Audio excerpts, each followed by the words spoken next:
दोस्तों, आप सभी जानते ही हो कि भारत और चीन का जो सीमा विवाद है वो एक बार फिर से चरम सीमा के ऊपर पहुंच चुका है, क्योंकि चाइना ने भारत के अरुणाचल प्रदेश के ऊपर फिर से क्लेम कर दिया है, जिसके बाद भारत ने इस क्लेम को सरे से खारिज भी किया है। और चीन की एक नीति है कि चीन अपने पड़ोसी देशों की जमीन पर धीरे धीरे करके कब्जा करना चाहता है, जिसके चक्कर में चीन का अपने सारे ही पड़ोसी देशों के साथ विवाद चल रहा है। यहां तक कि चीन ने अपने सबसे भरोसेमंद साथी रशिया को भी नहीं छोड़ा है और रूस की जमीन पर भी चीन कब्जा करने बैठा हुआ है। परंतु चीन की इन सभी गलतियों के चलते चीन को एक बहुत ही जबरदस्त झटका लगा है और अब चीन की ही जमीन के ऊपर बड़ा कब्जा हो चुका है। दरअसल आप सभी को बता दूं कि चाइना के जितने भी पड़ोसी हैं वो चीन से परेशान हैं, चाहे भारत हो या फिर दक्षिण चीन सागर के देश हो। चीन सभी पड़ोसी देशों के साथ अपनी सेना के दम पर अपना सीमा विवाद बनाता है और अपने पड़ोसियों की जमीन के ऊपर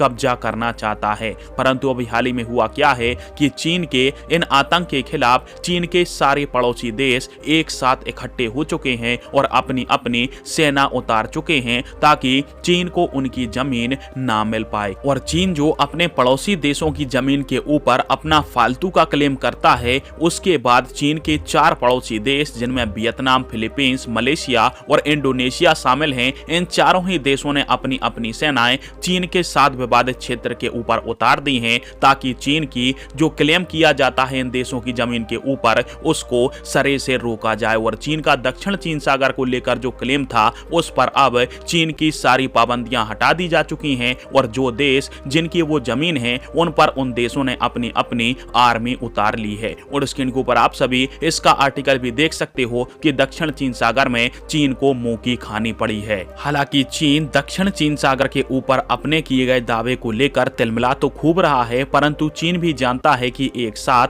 4-4 देशों के साथ चीन यदि उलझेगा तो चीन के लिए दिक्कत हो जाएगी। और इसी कारण से दक्षिण चीन सागर के ये चारों ही देश परस्पर और करीब आ चुके हैं और चीनी सेना को मुंह तोड़ जवाब दे रहे हैं।